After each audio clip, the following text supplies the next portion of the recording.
자, 압도적 뉴스 콘텐츠 3프로 뉴스룸입니다. 안녕하세요, 이주호 기자입니다. 네, 안녕하십니까, 류종 기자입니다. 전 시간에도 여러분들 정말 힘드셨다면서요? 그러니까요, 이거 뭔가 이유는 알 수 없고. 네, 누구라도 다 힘들지 않을까. 유종훈님이 사셔야죠.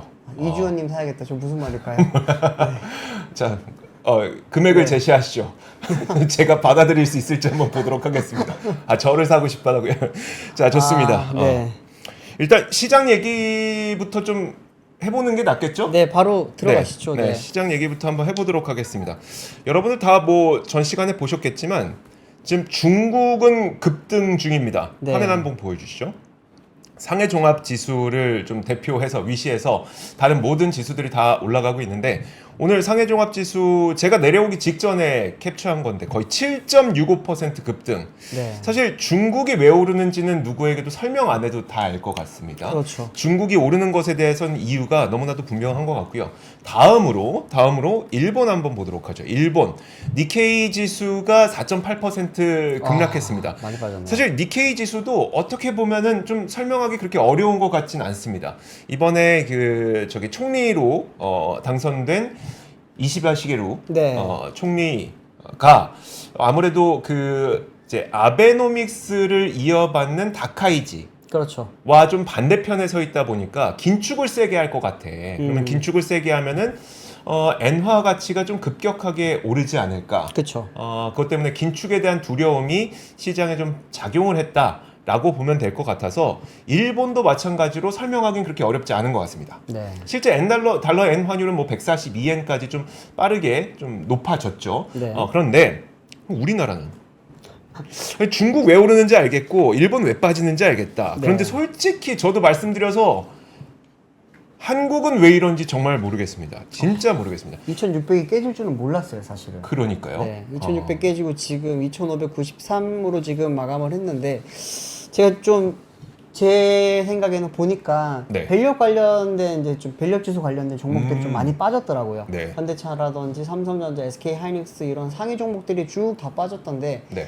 뭐 KB증권은 좀 예외가 있지만 대부분들을 보니까 밸류 지수에 좀 포함됐던 종목들이 오늘 좀 많이 빠졌고 더구나 상위 쪽에서 많이 빠지다 보니까 뭐 우리나라는 사실 뭐 삼성전자, SK 하이닉스 흔들리면 네. 사실은 좀 많이 흔들리잖아요. 그런 영향이 좀 있었던 것 같은데 글쎄요, 뭐 저도 계속해서 지금 뭐 취재를 하고 뭐 저 나름대로 분석을 해보고 있지만 명확한 그러니까요. 답을 찾기가 좀 힘듭니다.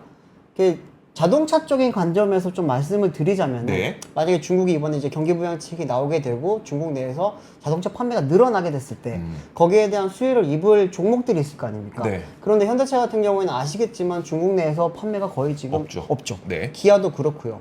더군다나 이제 일본 같은 경우에도 보면은 닛산, 혼다, 토요타들도 지금까지는 중국 내에서 잘 팔렸었는데 지금 아시겠지만 그들이 차지하고 있던 시장은 이제 내수 브랜드로 거의 대체되고 있는 시장이고 네. 프리미엄들만 지금 어느 정도 수입 브랜드들이 남아있는 시장이다 보니까 뭐 니케이 쪽에서도 아마 그런 영향이 좀 있지 않았을까 싶은 생각이 듭니다. 그러니까 굳이 우리가 이유를 좀 붙여보자면 예컨대 이제 지난 밤 사이에 그 소식이 있었잖아요. 중국에서 엔비디아 칩 사지 마라. 그러니까요. 라는 얘기가 있었잖아요. 사실 이거를 저희 임성균 이사가 좀 반도체와 관련된 이야기를 좀 했는데 네.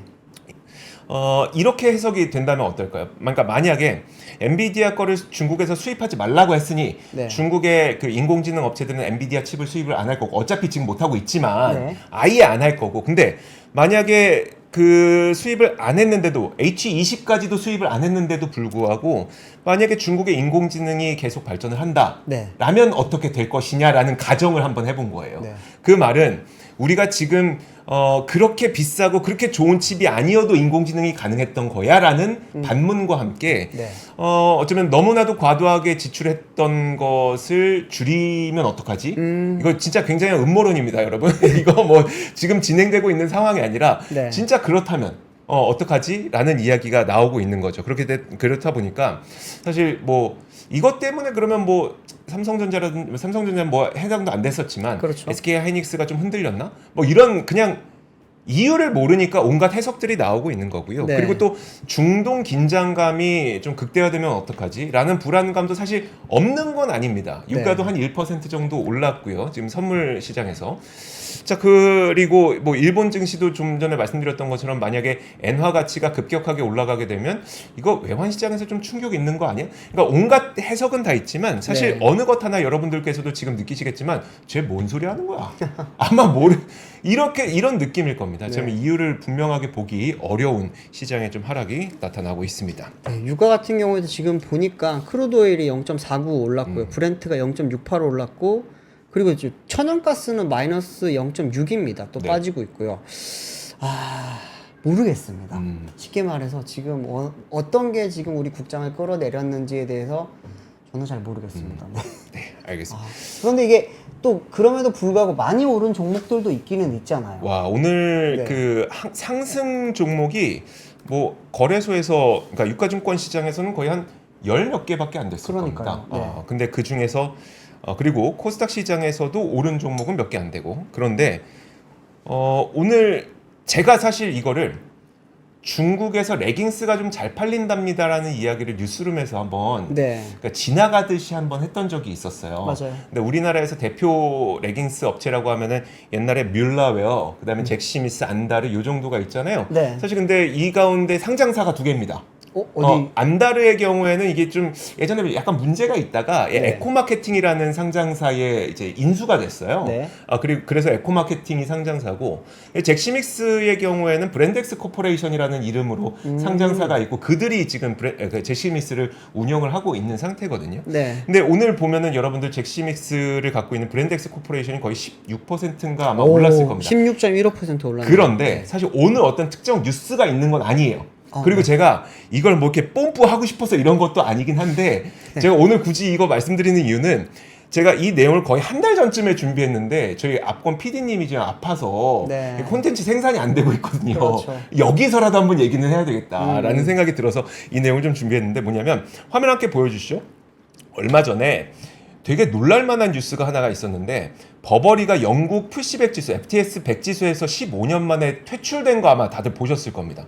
야, 세계적인 명품인 버버리가 퇴출됐다고 그래서 좀 놀랐었는데 이게 우리가 그 주된 이유는 중국의 불황 때문이라는 거예요. 네. 근데 여러분 생각을 해보시면 원래 불황에 명품은 강합니다. 그렇죠.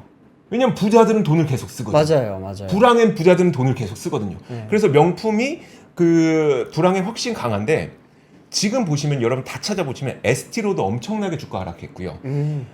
MVLH, MVLH. 예, 그 루이비통, 네. 루이비통도 주가 엄청 하락해서 원래 루이비통의 그 아르노 회장 가문의 부가 전 세계 1등이었는데 지금 4등까지 내려왔습니다. 아 많이 떨어졌네요. 많이 떨어졌어요. 일론 네. 머스크가 다시 1등 올라갔고 4등 내려갔는데 지금 버버리 보세요. 안 좋아서 지금 떨어지고 있죠. 이렇게 다 떨어지고 있는 겁니다. 이게 왜 그런지 한번 보니까 이게 버버리의 지난 실적이거든요. 네. 아시아 퍼시픽 매출이 23% 역성장. 근데 많이 그 빠르네요. 중에 대부분이 메인랜드 차이나 아 중국 때문에. 그래놓고 지금 재팬 보면 6% 올랐네요. 일본 매출이 올랐죠. 네. 그 엔화 약세 때문에 중국인들이 일본 가서 그렇게 샀답니다. 아 이게 한국도 지금 마이너스 26%니까 한국도 마이너스 26%. 한국 사람도 일본 가서 많이 샀을 수도 있겠네요. 한국 사람도 일본 가서 많이 샀죠. 네. 엔화가 너무 약세니까 네. 야 이거 일본 가서 사면 싼데? 그래서 여행 가서 엄청 샀다는 거예요. 엄청 샀는데 뭐 이거는 반 농담 삼아 하는 얘기고. 네네. 그래서 그러다 보니까 레깅스의 대표 강자가 룰루레몬이잖아요. 그렇죠. 룰루레몬이 지금 그 전 세계 매출 가운데 거의 한 8할이 미국에서 나옵니다. 중국이 한 10% 1할 정도밖에 안 나오는데 네. 룰루레몬도 여러분 이거 제가 얼마 전에 한 거라서 조금 주가 차이는 있습니다만 올 들어 거의 50% 하락했거든요. 근데 룰루레몬 실적을 보면 북미가 지난 2분기 실적의 매출 증가율이 1%로 줄어들었어요. 아니 이건 성장 안 한 거죠. 아까 보여드렸잖아요. 8할이 미국에서 나오는데 그쵸. 북미 성장률 1%가 어떻게 성장 기업입니까? 근데 중국 보시면은 중국은 거의 두 자릿수 와, 성장 34%. 34%. 중국에서 지금 레깅스가 좀 잘 팔리고 있다는 걸 말씀드리는 거거든요. 그 가운데 지금 우리나라의 그 안다르와 잭시믹스가 해외 시장을 좀 공략을 하고 있어요. 네. 근데 안다르의 경우에는 일본과 싱가포르를 좀 공략하고 있다고 보시면 될 것 같고 네. 제시미스의 경우에는 일본과 중국을 공략하고 있습니다. 오. 여러분들 한번 안달의 에코 마케팅 한번 오늘 보시면 안달은 오히려 좀 안 올랐고 네네. 그리고 브랜드 X는 오늘 좀 크게 올랐는데 왜 둘 다 일본을 공략하냐? 일본은 왜 공략하나요? 일본이 전 세계 레깅스 시장의 2위 국가입니다. 1위는 어디예요? 1위는 미국이고요. 아, 미국 다음으로 큰 시장이 중국이 아니고 일본이에요? 일본이에요. 레깅스 시장은. 오. 기억 떠올려 보시면 우리 네. 그 여성분들 치마에다가 막 레깅스 패션 많이 입잖아요. 예. 레깅스로만 따지면 일본이 그래서 2위이긴 한데 옛날에 타이즈라고 그렇죠. 했죠. 타이즈. 아. 타이즈인데 어쨌든 근데 그렇고 거기에서 그럼 다른 거는 뭐냐? 브랜드 X는 중국, 네. 에코 마케팅은 싱가포르. 그렇네요. 그렇게 안다르는 거기에서 좀 싱가포르, 차이가 인도, 일본이고 여기는 중국이다. 제가 방금 룰루레몬 말씀하셔가지고 한번 찾아봤거든요. 네. 룰루레몬이 오늘만 지금 4.16% 올랐고 네. 최근 5일 동안 6.47 올랐어요. 음, 확실히 이게 지금 아까 잭시믹스랑 룰루레몬이 중국 시장에 좀 많이 공을 들인다고 했잖아요. 그렇죠. 이게 중국 아무래도 경기 부양책을 내게 되면 내수 활성화가 될 거고 그렇게 되면서 이제 스포츠 물품을 많이 살 때 어쩌면은 그렇죠. 그쪽에서 좀 약간 수혜를 기대를 해서 좀 주가가 올랐을 수도 있겠네요. 그런 맞아요, 부분에서는. 맞아요. 여기서 우리가 좀 알아야, 그러니까 꼭 생각해야 될 포인트는 뭐냐면 네. 이번에 잭시믹스가 중국에 들어갈 수 있었던 데에는 사실 중국 현지에 있는 도매상 덕분입니다.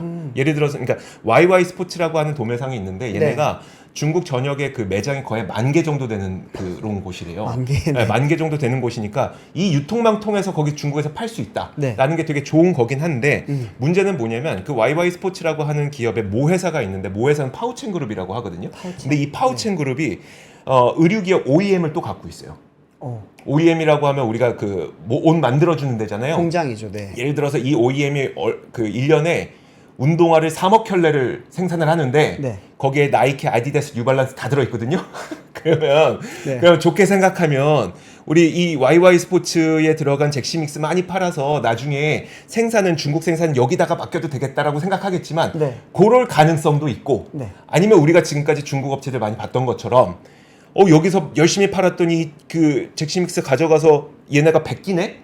라고 해갖고 스스로의 메이커를 만들어낼 수도 있기 때문에 네. 사실 이거는 일장일단이 있는 거라 네. 단순히 일단 뭐 중국의 만여 개의 리테일 매장에 있는 곳에서 판다고 하니까 유통망 확보는 굉장히 긍정적. 네. 하지만 OEM 업체까지 있는 이 회사에서 진짜 얘네를 나중에 베끼지 않을 수 있을까? 그거는 한번 꼭 살펴봐야 되는 그런 부분이 그걸 있을 좀 것 같습니다. 지켜봐야겠네요. 우리나라 같은 경우는 예전에 나이키 같은 거 우리나라에서 다 만들었잖아요. 그렇죠. 그게 지금 화승이고 맞아요. 화승 쪽에 엔터프라이즈. 네, 르카프 만들어서 네. 팔았잖아요. 근데 르카프가 내수에서는 조금 팔리겠지만 글로벌리 봤을 때는 엄청나게 많이 팔리지는 않지 않나요? 그렇죠. 르카프는 그랬었죠. 네. 근데 또 중국은 다를 수도 있으니까 네. 그런 부분도 조금은 좀 지켜보긴 해야겠네요. 효성 TNC를 사면 됩니다. 와. 효성 TNC 오랜만에 들어보네요. 네, 네. 그러니까요. 알겠습니다. 자, 그러면 네. 다음 뉴스 한번 보도록 하겠습니다. 다음 뉴스는 제가 준비했습니다. 지금 현대차 뉴스인데 현대차 뉴스 제가 좀 자주 하는 것 같아서 좀 피곤하기는 한데 오늘 굉장히 좀 뜻깊은 게 하나 있었어요. 네. 이게 글로벌 이제 상위 자동차 업체라고 하면은 1억대 생산이라고 하는 금자탑을 굉장히 좀 중요하게 생각하거든요. 이게 해외에서도 봤을 때 이제 네. 우리가 아는 대부분의 브랜드들이 1억대를 생산하게 되면 마일스톤을 세웠다면서 자료를 많이 냅니다. 네. 현대차가 이제 오늘 이제 1억 한 번째 차량을 생산을 했다고 지금 사진이 있는데 이거 좀 띄워주시면 좋겠습니다. 한번 보시죠. 네, 이제 바로 아이오닉 5 차량이 1억 한 번째 차량이라고 나왔습니다. 근데 뭐 이게 여기 지금 보면은 갈색 옷 입고 계신 분 있잖아요. 이분이요, 이분? 네, 이분이 이번에 이제 1억 한 번째 차량을 이번에 이제 구입을 인도하시는, 하신 분. 그리고 이제 여기 보면은 이제 현대차 임원 분들도 있고 직원들이 다 지금 나와서 축하를 하는 자리입니다. 네. 근데 현대차가 얼마 만에 1억대를 생산을 하게 됐느냐? 어. 이게 1967년 12월에 정주영 전 선대회장이 이제 차를 만들기 시작을 했습니다. 네. 코티나라고 하는 차를 처음 만들었고요.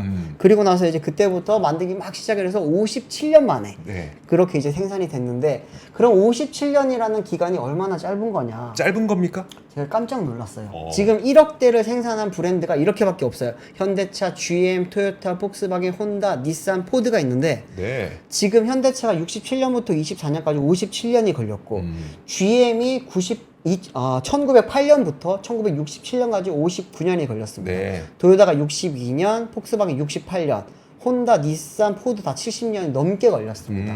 그러다 보니까 현대차가 실제로 이제 굉장히 좀 빠르게 급성장을 했다라는 게 맞고요. 네. 그리고 이제 정말 우리나라 기업이라서가 아니라 글로벌리 봤을 때도 이거는 참 놀라운 일이라고 좀 많이 나오고 있습니다. 네.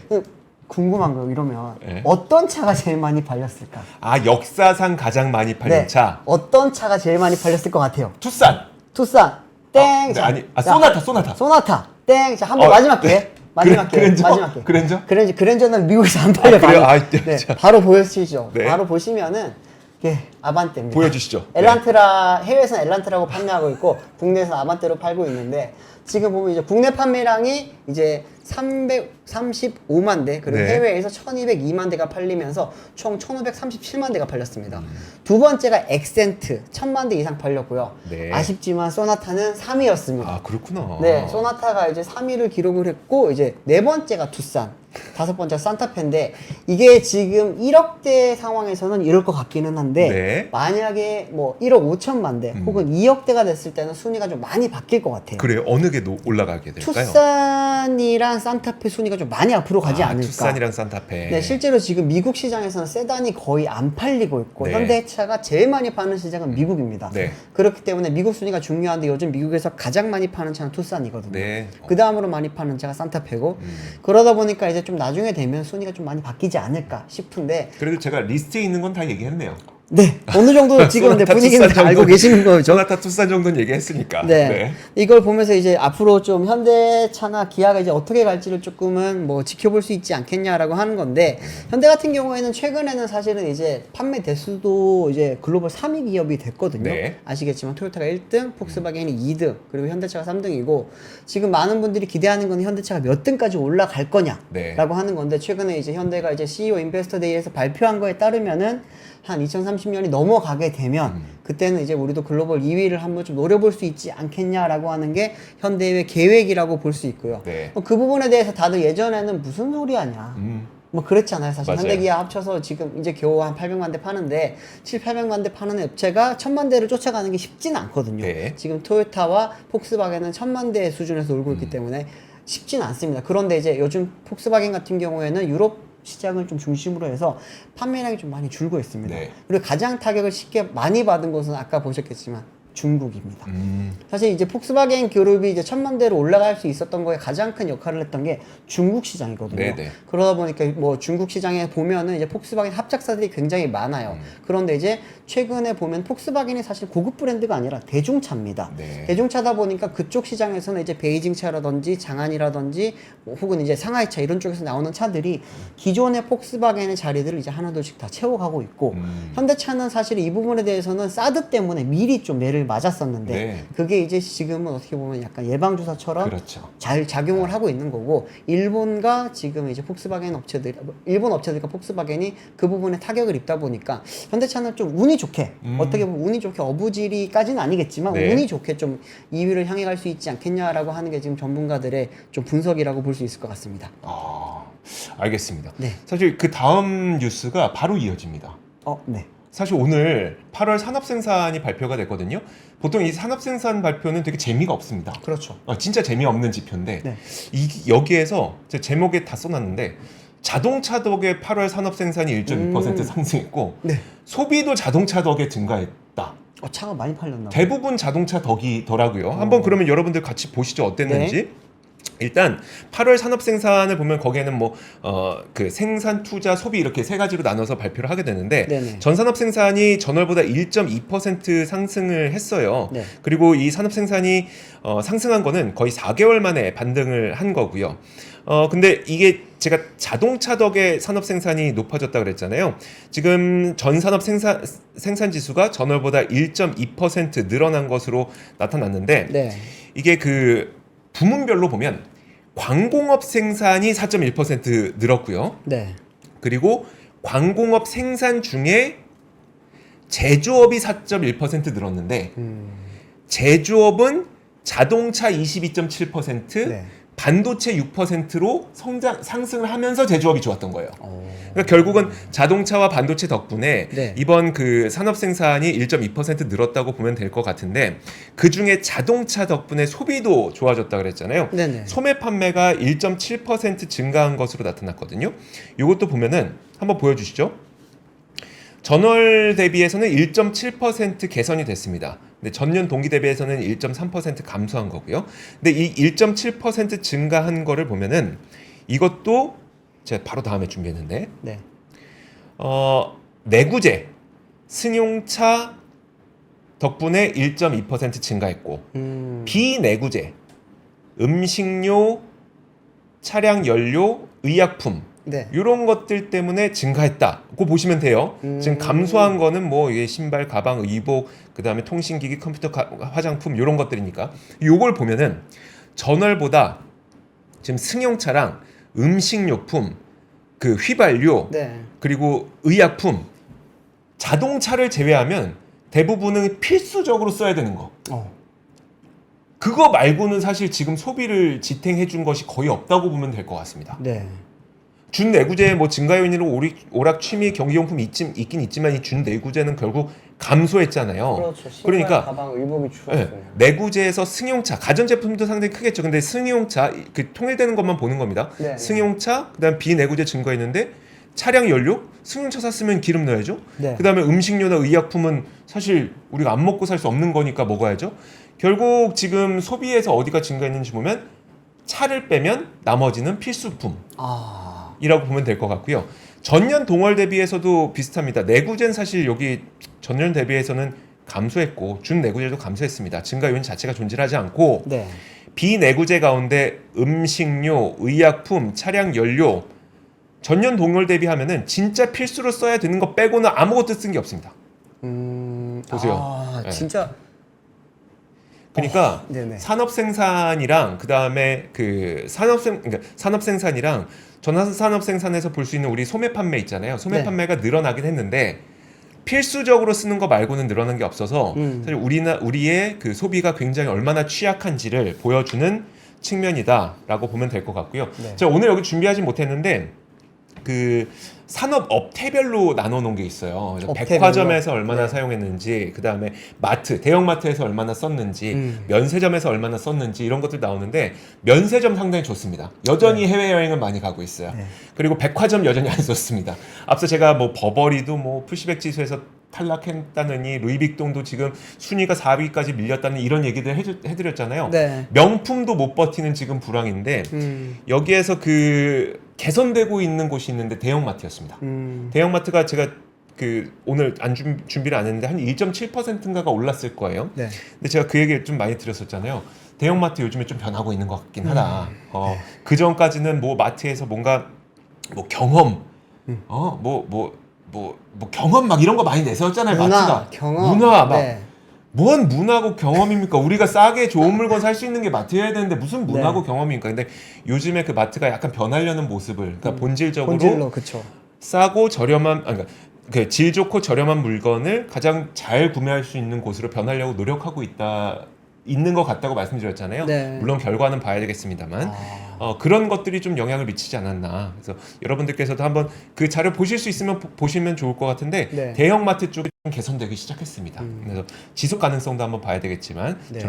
그런 부분들이 상당히 좀 눈에 띄었습니다. 제가 지금 아까 그 기사를 계속 처음 헤드라인 듣자마자부터 되게 좀 네. 신경을 쓰였던 게 어떤 거였냐면은 자동차 때문에 내수 시장 뭐 이런 이야기 있었잖아요. 근데 자동차 판매량이 8월 달에 줄었어요.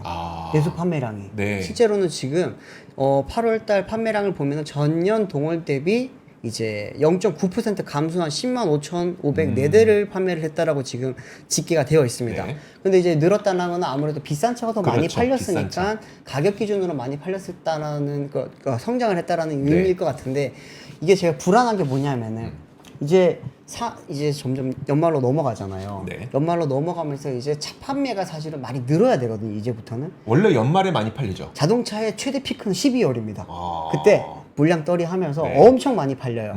그런데 지금 8월달, 9월달, 10월달 계속 판매량이 조금씩 안 좋아질 거라고 하는 전망들도 나오고 있는데 네. 내구재 중에 가장 지금 좋았던 게 승용차라고 하니까 음. 하반기 경기 조금 그러네요. 불안하네요, 저는. 근데 하반기에 혹시 좀 덜 네. 팔릴 수 있다는 경계심이 있는 이유는 뭐예요? 일단은 신차가 별로 없고요. 아, 신차가. 네, 자동차 시장은 사실 신차로 먹고 사는 건데 네. 원래 이제 추석 지나면 그때부터 차 판매 많아지거든요. 네. 할인을 하기 시작을 하면서 많이 하는데 지금 할인을 많이 하는 곳은 수입차들은 좀 많이 하고 있습니다. 네. 벌써 이제 재고 처리하고 있기는 한데 현대기아라든지 한국GM 뭐 이런 곳을 보면은 아직까지 프로모션이 그렇게 강하게 나오고 있지는 않아요. 네. 그리고 이제 뭐 해외 시장에서 좀 많이 집중을 하고 있다 보니까 국내에서 뭔가 이렇게 이익을 좀 감소시킬 수 있는 요인들을 최대한 배제하려고 하고 있는 지금 움직임이 있기 때문에 네. 내수 판매에 그렇게까지 지금 신경을 많이 안 쓰고 있어요.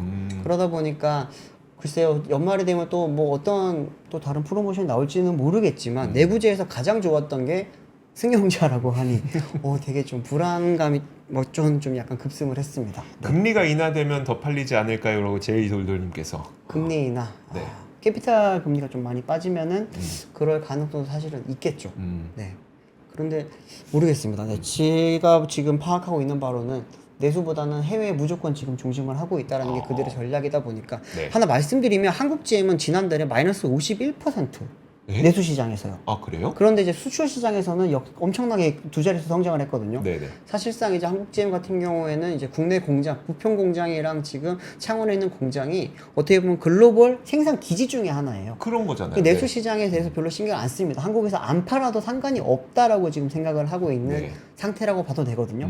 그렇기 때문에 이제 뭐 GM 같은 경우에는 수출만 신경을 쓰지 네. 국내에서는 안 파는 거나 마찬가지다 보니까 그들이 한국 고객들을 위해서 뭔가 큰 프로모션을 하거나 그러진 않을 가능성이 높죠. 네. 그리고 이제 뭐 KG라든지 르노 같은 경우에는 사실은 판매를 많이 늘리기 위해서는 그런 이제 고객을 위한 그런 캐피탈 관련 정책이라든지 할인을 많이 해야 되는데 아시겠지만 그들이 지금 신차를 최근에 내놓은 업체 중에 하나입니다. 르노. 르노가 지금 그랑콜레오스를 내놨고 네. KG가 에티언을 내놨어요. 아, 네. 그러면 이들은 사실 지금 많이 팔아서 판매량 쫙 올려야 되거든요.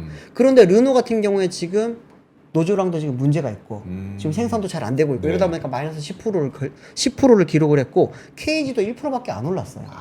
쉽게 말하면 안 팔린다는 거예요. 네, 네. 그러면 이들이 그러면 이제 그들의 약간 수익을 빼면서 뭔가 할인을 할 거냐? 그럴 만한 지금 경영 상황이 아닙니다. 재무 상황도 아니고요. 네. 그렇기 때문에 조금은 불안하지 않을까 싶은데 어쨌든 네. 다음 소식으로 넘어가겠습니다. 자, 다음 소식 보도록 하겠습니다. 네, 최근에 이제 아파트 오늘도 나왔지만 이제 청담 모 아파트 청약에 네. 가점 만점짜리 오. 네, 81점 만점짜리 통장이 등장을 했다라고 하고 네. 청약에서 이제 서울에서 되려면은 74점, 75점은 돼야지 네. 이제 될 수 있을 거다라고 하는데 저도 한번 청약 점수를 계산을 해봤어요. 제가 한 5점에서 그거밖에 안 6점이 돼요? 여기밖에 안 되더라고요. 아, 그래요? 저는 서울 청약은 어렵겠구나라고 생각을 했는데 네. 지방은 지금 완전히 다른 상황입니다. 표 하나 좀 보여주시면은 이제 특히나 이제 지방에서도 우리가 LH에서 만드는 그런 이제 아파트들 있잖아요. 네. LH에서 만든 아파트들은 대부분 공공분양이다 보니까 많이들 들어가시려고 해요. 네. 공공분양은 아시겠지만 싸게 들어가서 나중에 비싸게 팔 수 있다라는 그런 투자 가치도 높고 또 이제 저렴하게 들어갈 수 있다 보니까 네. 신혼부부라든지 저소득층 이런 분들이 많이 들어가거든요. 그런데 보시면 지금 마이너스 미분양률이 51.7%, 14.8% 쭉 있다가 저 밑에 내려가면 울산에 한번 보시면은 네. 신혼희망타운이긴 하지만 92.3%가 지금 미분양입니다. 10가구 가운데 9가구가 빈 거예요? 네. 그리고 이제 전북 익산 같은 경우에도 82.8%에 달하는 미분양률을 보였습니다. 이 분양 가구랑 한번 보세요. 자, 보시면은 익산이 1094가구를 분양을 했는데 네. 미분양이 906가구예요. 미분양이 906가. 와, 진짜 좀 네, 믿기지 않는 울산도 숫자네요. 835가구 중에 771가구가 미분양입니다. 저게 분양된 게 아니고 미분양이에요. 엄청난 거예요. 숫자 보면 착각할 수도 있겠어요. 네. 네. 이러다 보니까 이제 지방 미분양이 이렇게 계속해서 커지게 되면 LH도 안 좋아질 거고 네. LH도 자기 돈 들여서 짓는 것도 있겠지만 당연히 PF 조달을 한단 말이죠. 네. 그 부분에 있어서 이제 점점 문제가 좀 심각해지지 않을까 싶은데 오늘 이제 머니투데이 쪽에서 이제 기사가 나왔었는데 국회 국토위 소속 이현희 더불어민주당 의원실에서 이제 LH로부터 제출받은 네. 공공분양 미분양 현황 자료를 보니까 지금 이런 게 나왔다고 합니다. 현재 전국 기준으로 미분양 공공주택이 3,033가구인데 네. 보시면 이제 지난해 총 미분양 가구가 5,852가구 그리고 이제 2022년도에는 4,962가구였습니다. 지금 서울 경기권은 괜찮다고 보셔도 돼요. 네. 그런데 지금 이렇게 지방의 공공분양 주택들이 이렇게 미분양이 있다라는 거는 민간 분양 주택들도 결코 지금 그렇죠. 무시할 수 없는 상황이다. 이렇게 보실 수가 있고요. 지금 시간이 없으면 빨리 좀 넘어가겠습니다. 네. 이제 이 지금 지방 부동산이 안 지게 되면 PF도 말씀드렸지만 지방 금융이 굉장히 좀 쓰러질 수가 네. 있어요. 그런데 최근에 뭐 서울에 있는 시중은행들이 지금 대출을 많이 쪼았잖아요. 네. 그러다 보니까 대출 받으려고 하시는 분들이 지금 지방은행으로 많이 몰려가고 있습니다. 지방은행으로요. 네. 네. 뭐 우리가 아는 BNK라든지 예전에 대구은행이었지만 IM뱅크로 바꾸고 네. 이런 곳으로 지금 많이 몰려가고 있었는데 이곳에서도 지금 대출금리 올리면서 쪼았어요. 근데 대출 이제 문을 지금 쪼고 있는 상황이라고 합니다. 네. 이렇게 되면 이제 여기서 지금 대출금 다행히 다행스럽게도 수도권만 쪼았대요. 네. 지방은 안 쪼긴 했는데 수도권을 쪼긴 했지만 지방은 쪼을 필요가 없었다고 합니다. 보니까 네. 이만큼 지금 지방 부동산이 안 좋다 안 좋기 보니까 때문에. 지방 쪽에서는 대출 금리를 오히려 뭐 인상을 해줄 필요가 없었기 때문에 안 올렸고 네. 지금 이제 서울 쪽으로 대출 수요가 많이 몰리다 보니까 이 부분에 대해서 지금 대응책 겸해서 지금 많이 대출 금리를 올리면서 대출문을 잠그고 있다고 하는데 이거 지금 하반기 부동산 시장은 네. 대출과 전세가 아무래도 좀 큰 키가 되지 않을까 싶은 생각이 듭니다. 그것과 별개로 지금 지방과 서울 수도권의 네. 양극화는 정말 점점 심해지는 것 같아요. 와, 이게 그 지방은행까지도 그러니까 사실 돈 빌리고 싶은 사람 입장에서 금리만 싸게 해준다면요 네. 어느 은행을 가든 나는 상관없으니까요. 그렇죠. 다 네. 지점 수도권은 다 지점 있는 곳들이고 네. 그러면은 당연히 그쪽으로 가겠죠. 5대 시중은행 아니라고 할지라도 그렇죠. 상관이 없죠. 음. 그런데 이제 그러다 계속 몰리고 있거든요. 최근에 보니까 엄청 몰린대요. 네. BNK라든지 IM 쪽으로 지금 와서 뭐 우리가 이제 서울에 있는 아파트, 경기권에 있는 아파트 대출을 좀 받고 싶다라고 네. 하는데 그 부분이 지금 최근에 좀 창구가 많이 몰렸다고 합니다. 그러다 보니까 이제 여기 지방은행도 지금 눈치를 볼 수밖에 없죠. 금감원 쪽에. 네. 그러다 보니까 이번에 이렇게 또 대출금리를 올리고 그럼 대출문을 잠그는 그런 조치가 일어나게 되면은 네. 결국에는 이제 또 하반기 부동산 청약 시장이라든지 그 분양 시장이라든지 네. 이제 또 이제 실거래 쪽에서도 영향을 받지 않을까 그런 전망들이 나오고 있다고 합니다. 이게 요즘에 굉장히 이렇게 신경을 날카롭게 세우고 있어야만 할 것 같은 그렇죠. 느낌이 굉장히 많이 나요. 네. 그러니까 어디서 무슨 일이 터질지 모르겠다는 뭐 약간 동물적 감각? 네. 뭐 부동산에서 터질지도 모르겠고 뭐 자동차는 괜찮다 싶지만 그래도 소비가 뭐 망가질 수도 있으니까 그것도 잘 모르겠고 뭔가 중동에서 뭐가 터질 것 같고 뭐 일본에서 뭐가 터질 것 같고 미국에서 뭐 대선 때문에 뭐가 터질 네. 것 같고 뭔가 굉장히 신경을 날카롭게 세우고 있어야 된다는 느낌이 네. 굉장히 많이 납니다. 자, 해바라기님이 카드론 44조 말씀하셨는데 네. 카드론도 지금 많이 위험하다고 합니다. 근데 연체율도 굉장히 높아졌다고 하고. 네. 알겠습니다. 자, 그리고 다음 뉴스 좀 간단하게 정리해 드리도록 하죠. 다음 뉴스는 드디어 머스크가 살 뺐던 바로 그 약 위고비가 우리나라에 상륙한다고 합니다. 자, 한 2주 뒤에 상륙한다고 하는데 네. 저는 이거 가격 보고 좀 놀랐는데 이거 좀 추가 취재를 약간 필요할 것 같다는 생각이 들긴 합니다만 네. 우리가 한 달 동안 이 위고비라든지 아니면 마운자로 네. 마운자나 이런 거 사용할 때 해외에서 부자들밖에 못 맞는다라고 하면서 했던 이야기가 이거 한 달에 한 200만 원 정도 든다. 그러니까 굉장히 비싸다고. 굉장히 비싸다라고 했던 거였잖아요. 근데 우리나라에 지금 4주분 가격이 책정된 걸 보니까 37만 원이라는 거예요. 그것도 좀 특이하고 네. 그리고 보통 그 위고비라든지 마운자로라든지 이런 그 비만 치료제를 맞을 때에는 초기에는 저용량을 맞다가 네. 이렇게 시간이 지나면서 넘어가면 넘어갈수록 고용량으로 넘어가게 되거든요. 근데 지금 이거 보니까 저용량과 고용량 5가지로 나오는데 공급 가격은 용량에 상관없이 37만 2천 원 정도로 정해졌다라고 하는 겁니다. 네. 이 부분도 왜 이렇게 특이하지? 라는 생각이 좀 드는 부분입니다. 그래서 이 부분 제가 나중에 알게 되면 또 말씀을 드리도록 하겠습니다. 지금 보면은 미국에서 위고비 접종 가격은 4주 동안 170만 원 정도가 되는데 네. 덴마크는 45만 원, 일본도 37만 원, 이 정도가 돼서 우리나라에서도 한 이 정도를 책정한 게 아니겠느냐라는 추정 정도만 나오고 있는데요. 그러면 이제 일본이랑 우리나라랑 좀 비슷한 가격이냐 싶겠지만 사실 우리나라는 비만 치료제를 맞을 수 있는 기준, 그러니까 비만의 질병 코드, 네. 질병 코드가 상당히 좀 그 기준이 높기 때문에 네. 또 특히 한국은 비만 치료제 보험을 아직 적용이 되지 않았습니다. 이제 이거는 이제 그 우리 누구죠? 건보공단과 합의가 돼야지 이제 보험료를 해주는데 네. 아직 그게 되지 않아서 환자가 내야 될 비용은 그 비용 그대로 다 내야 된다.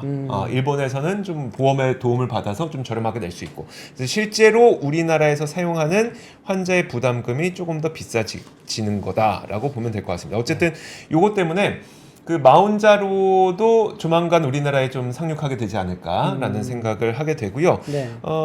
그 제일 의아했던 건 왜 미국에서도 비싸게 받는 이 약을 우리나라에 싸게 하지? 그러게요. 이게 뭐지? 비급여 아닌가요?